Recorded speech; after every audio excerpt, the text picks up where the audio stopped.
శ్రీవారి భక్తులకు టీటీడీ మరో గుడ్ న్యూస్ అందించింది. వీఐపీ బ్రేక్ దర్శనానికి కేటాయించే టికెట్ల అంశంలో కీలక నిర్ణయం తీసుకుంది. ఇకపై శ్రీవారి వీఐపీ బ్రేక్ దర్శనానికి కేటాయించే టికెట్లను భక్తులు ఆన్లైన్లోనే అందించేలా చర్యలు చేపట్టింది. ప్రస్తుతం ఎంబీసీ 34లోని కౌంటర్ వద్ద టికెట్ల కోసం రద్దీ నెలకొంటుంది. గంటల కొద్దీ భక్తులు క్యూ లైన్లలో వేచి చూస్తున్నారు. దీనిపై కొందరి భక్తుల్లో అసంతృప్తి వ్యక్తమవుతున్న కారణంగా టీటీడీ నూతన విధానానికి శ్రీకారం చుట్టింది. గజం కేవలం 23,000 రూపాయలతో 165 గజాల భూమి కేవలం 38 లక్షలు మాత్రమే. సిఫార్సు లేఖలు అందజేసిన భక్తుల సెల్ ఫోన్లకే ఓ లింకుతో కూడిన మెసేజ్ ను పంపుతారు. భక్తులు ఆ లింకు క్లిక్ చేసే పేమెంట్ ఆప్షన్ వస్తుంది. అక్కడ ఆన్లైన్లో నగదు చెల్లిస్తే టికెట్ డౌన్లోడ్ చేసుకోవచ్చు. 2 రోజుల నుంచి టీటీడీ ప్రయోగాత్మకంగా ఈ విధానాన్ని అమలు చేస్తుంది. భక్తుల నుంచి ఫీడ్బ్యాక్ కూడా తీసుకోనున్నారు. ఆ తర్వాత పూర్తి స్థాయిలో నిర్ణయం తీసుకోనున్నారు. దీనివల్ల చాలా మందికి ఊరట కలిగి ఉంది. టీటీడీ నిర్ణయంపై భక్తులు హర్షం వ్యక్తం చేస్తున్నారు. మరోవైపు ఫిబ్రవరి 15, 16, 17 తేదీలలో సర్వదర్శనం టైం స్లాట్ టికెట్లను రద్దు చేయనున్నట్లు టీటీడీ ఈవో ధర్మారెడ్డి వెల్లడించారు.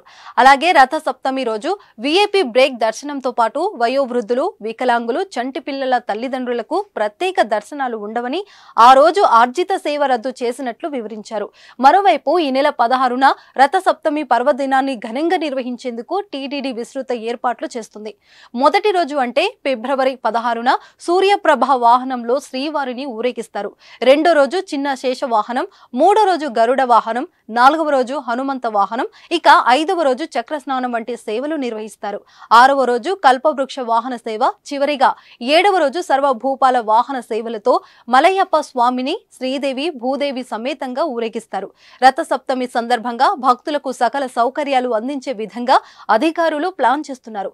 ఉదయం నుండి రాత్రి వరకు గ్యాలరీలలో వాహనాలను తిలకరించడానికి వేచి ఉండే భక్తులకు తాగునీరు, మజ్జిగ, సాంబార్ అన్నం, పెరుగు అన్నం, పులిహోర, పొంగలి వంటి అన్న ప్రసాదాలను నిరంతరాయంగా పంపిణీ చేయాలని ఈవో ధర్మారెడ్డి అధికారులకు ఆదేశించారు. శ్రీవారి సేవకుల సహకారంతో ఎప్పటికప్పుడు తాగునీరు అందించాలని ఆరోగ్య శాఖ అధికారులు సూచించారు. మెరుగైన పారిశుద్ధ్య చర్యలు చేపట్టాలన్నారు. అత్యవసర సేవలందించడానికి వీలుగా వైద్య సిబ్బంది, మందులు, అంబులెన్స్ వాహనాలను కూడా సిద్ధంగా ఉంచుకోవాలని ఆయన వైద్యాధికారులకు సూచించారు.